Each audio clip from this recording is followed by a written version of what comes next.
ओम शांति। आज की अव्यक्त मुरली का सार। वर्ल्ड अथॉरिटी के डायरेक्ट बच्चे हैं, इस स्मृति को इमर्ज रख, सर्व शक्तियों को ऑर्डर से चलाओ। सुनते हैं मुख्य पॉइंट्स।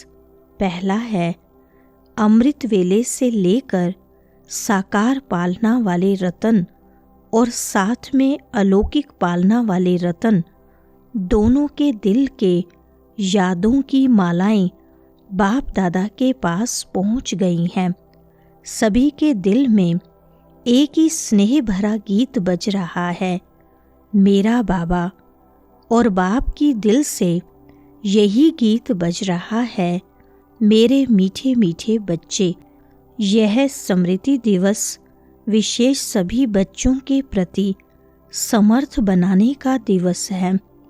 ब्रह्मा बाप ने निमित्त बच्चों को विश्व सेवा की जिम्मेवारी का ताज पहनाया। दूसरा पॉइंट, स्वयं करावनहार बन करनहार बच्चों को बनाया। इसलिए इस दिवस को स्मृति दिवस सो समर्थी दिवस कहा जाता है।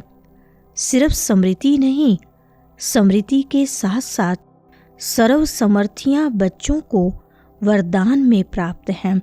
बाप दादा सभी बच्चों को सर्व समृद्धियों स्वरूप देख रहे हैं, मास्टर सर्वशक्तिवान स्वरूप में देख रहे हैं।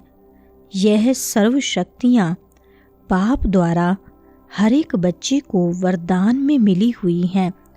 दिव्य जन्म लेते ही बाप दादा ने वरदान दिया, सर्वशक्तिवान भव। तीसरा पॉइंट, हर शक्ति के वरदान को समय प्रमाण ऑर्डर कर सकते हो। अगर वरदाता के वरदान के स्मृति स्वरूप बन समय अनुसार किसी भी शक्ति को ऑर्डर करेंगे तो हर शक्ति हाजिर होनी ही है। वरदान की प्राप्ति के मालिकपन के स्मृति स्वरूप में हो। आप ऑर्डर करो और शक्ति समय पर कार्य में नहीं आए, हो नहीं सकता।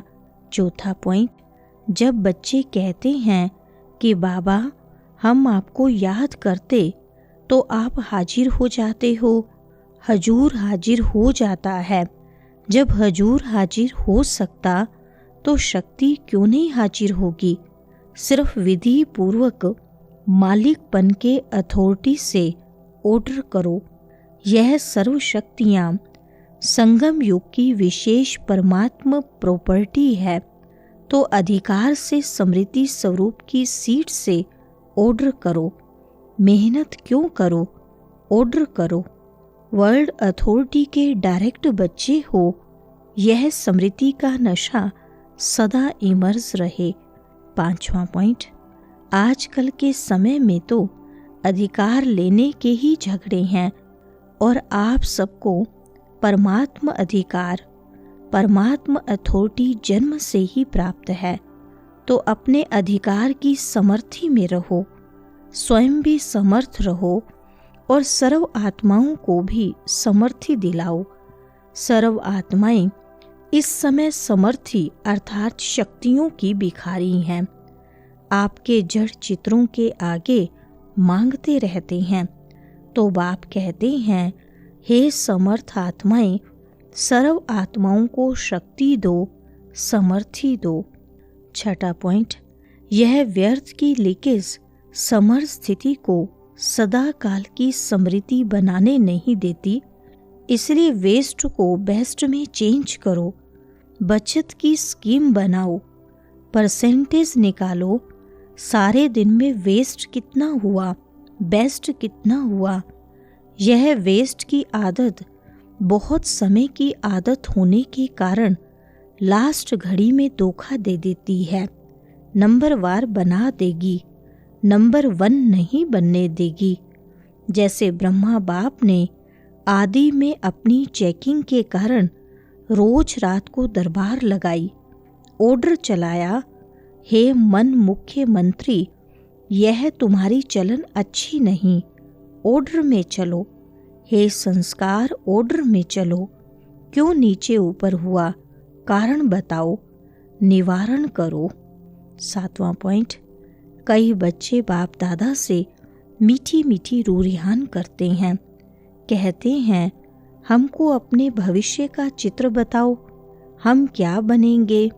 बाप दादा ने हर एक बच्चे को एक विचित्र दर्पण दिया है। वह दर्पण कौन सा है? वर्तमान समय आप स्वराज्य अधिकारी होना हो तो स्वराज्य अधिकार का चार्ट आपके लिए भविष्य पद की शक्ल दिखाने का दर्पण है। यह दर्पण सबको मिला हुआ है ना? तो कोई भी कर्म इंद्रिय, संकल्प, समय सहित अगर कंट्रोल में नहीं है तो इससे ही चेक करो। जब स्वराज्य में कंट्रोलिंग पावर नहीं है तो विश्व के राज्य में कंट्रोल क्या करेंगे? तो राजा कैसे बनेंगे?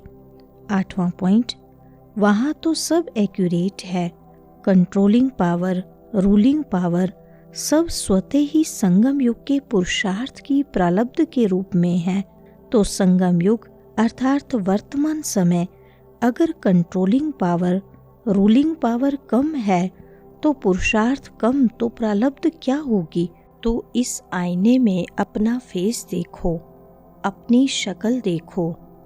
राजा की आती है, रॉयल फैमिली की आती है, रॉयल प्रजा की आती है, साधारण प्रजा की आती है। कौन सी शक्ल आती है? 9वां पॉइंट, हर रोज चेक करना, क्योंकि बहुत काल के पुरुषार्थ से बहुत काल के राज्य भाग्य की प्राप्ति है। अगर आप सोचो कि अंत के समय बेहद का वैराग्य तो आ ही जाएगा, लेकिन अंत समय आएगा तो बहुत काल हुआ या थोड़ा काल हुआ? बहुत काल तो नहीं कहेंगे ना, इसलिए अलबेले नहीं बनना। विश्व के अंत काल का सोचने से पहले अपने जन्म का अंत काल सोचो। आपके पास डेट फिक्स है? किसके पास है कि इस डेट पर मेरा मृत्यु होना है किसके पास? नहीं है ना। जगदम्बा का स्लोगन याद करो, हर घड़ी अपनी अंतिम घड़ी समझो। 10वां पॉइंट, सब अचानक का खेल है, इसलिए दरबार लगाओ। हे राजे, स्वराज्य अधिकारी राजे, अपनी दरबार लगाओ, ऑर्डर में चलाओ, क्योंकि भविष्य का गायन है। लॉ एंड ऑर्डर होगा, स्वतः ही होगा। लव और लॉ दोनों का ही बैलेंस होगा, नेचुरल होगा। राजा कोई लॉ पास नहीं करेगा कि यह लॉ है। जैसे आजकल लॉ बनाते रहते हैं, लेकिन वहाँ नेचुरल लव और लॉ का बैलेंस होगा। 11वां पॉइंट, अब सदा हर संकल्प और समय की सफलता की सेरेमनी मनाओ। वेस्ट खत्म, क्योंकि आपके सफलता मूर्त बनने से आत्माओं को तृप्ति की सफलता प्राप्त होगी। निराशा से चारों ओर शुभ आशाओं के दीप जगेंगे। कोई भी सफलता होती है तो दीपक तो जगाते हैं ना। अब विश्व में आशाओं के दीप जगाओ। हर आत्मा के अंदर कोई न कोई निराशा है ही। निराशाओं के कारण परेशान है, टेंशन में है। तो हे अविनाशी दीपकों, अब आशाओं के दीपकों की दिवाली मनाओ। वरदान है, मस्तक द्वारा संतुष्टता के चमक की झलक दिखाने वाले साक्षात्कार मूर्त भव। विस्तार है, जो सदा संतुष्ट रहते हैं उनके मस्तक से संतुष्टता की झलक सदा चमकती रहती है।